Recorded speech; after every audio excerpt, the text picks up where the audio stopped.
the issue of the IR such a passionate one for you, and are you still unconvinced? It is a difficult one for me because I do not like the idea of using gambling as an industry for Singapore and using that as a means of earning an income. At the time when it was debated, it was particularly difficult because unemployment was high.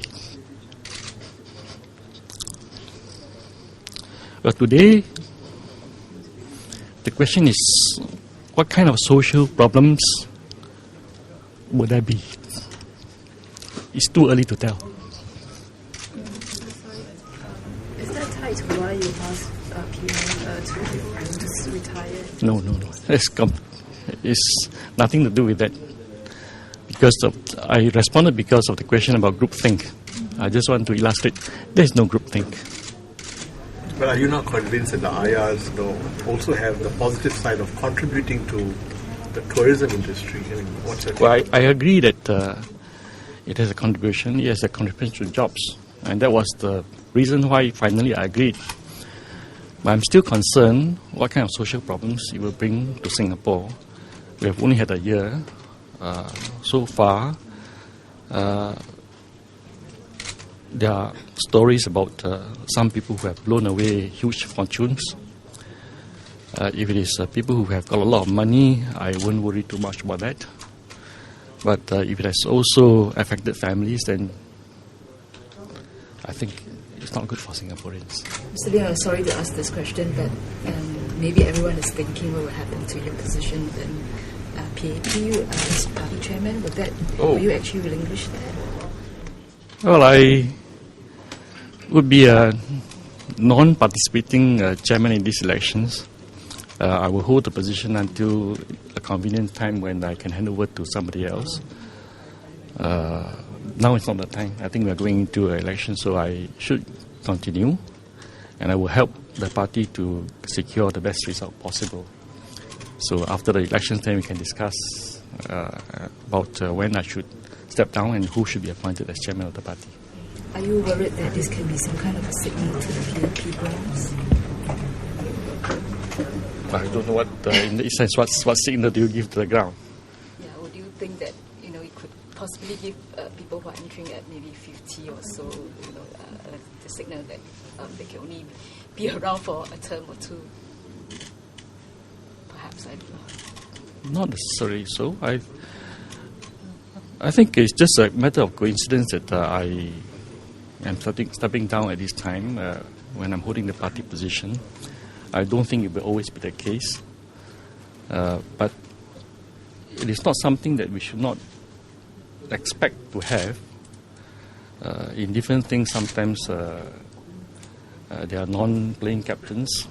I'm not saying in this case I'm the captain. I think Prime Minister is the captain. The strikers are all in place.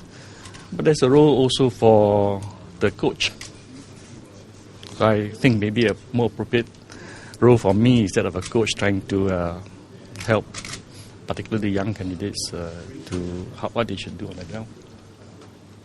Mr. Lim, you spoke highly of Mr. Heng just now and you said that he will be put to test. So do you think that probably Contagious is a good place to put him to test? Oh, that was not a test I was thinking about. The test I was actually thinking about was, you do a job in the corporate world, things get done in a certain way. When you go into politics, it's a completely different way of doing it, completely different.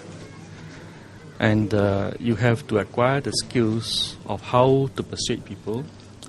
You have to acquire the sensitivity to people's feelings. And then you have then to say, how do I shape my policies so that the vast majority of views are reflected in my decision making. Not everybody will acquire that touch. I think Mr. Heng has been a very good civil servant. Will he make a very good minister? Only time will tell. I wanted to ask you, what do you think about this perception of groupthink that refuses to go away? And what were your thoughts and feelings when you were answering that question just now? The perception of groupthink is because many of the debates that we have are not public. I have also been asked this question about, when the NTUC conducts industrial relations, why don't we open it to the public? Well, these are sensitive matters, and if you want to come to a rational solution or good compromise, then you want to do it so that no party loses face. The trouble is, if you have a public debate on some matters that may be very sensitive, is that somebody would have to lose face. Right? So to me, the approach that we have taken of being a broad-based party, bringing in talent from everywhere, and bringing people whom we know have got strong opinions, but who have got good minds, and then to engage in the internal process that would allow us to get the best policies possible for Singapore. And as I mentioned in the previous introduction of candidates, we have the advantage of a government that's able to look at the long term. What we don't want to have is a situation where the incumbent government only thinks in terms of how to win the next elections. If that is the case, if that happens, then all the policies will be short term, and what is right for the people will be deferred until it's too late. And today, in the last few years, I've had the opportunity to talk to different people from different countries. And many of the people who have come from Europe in particular say that you have the advantage of being able to look long term. Our governments, they know what needs to be done, but nobody dares to talk about it publicly. So we keep deferring the problems and sweeping under the carpet. So you have seen what happens now.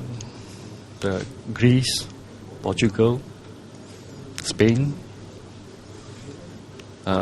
even the countries that are not in such dire straits also have huge problems about how to pay for the social welfare systems that they have in place.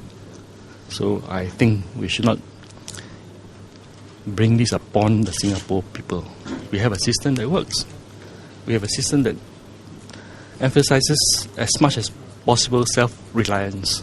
We have a system that encourages thrift.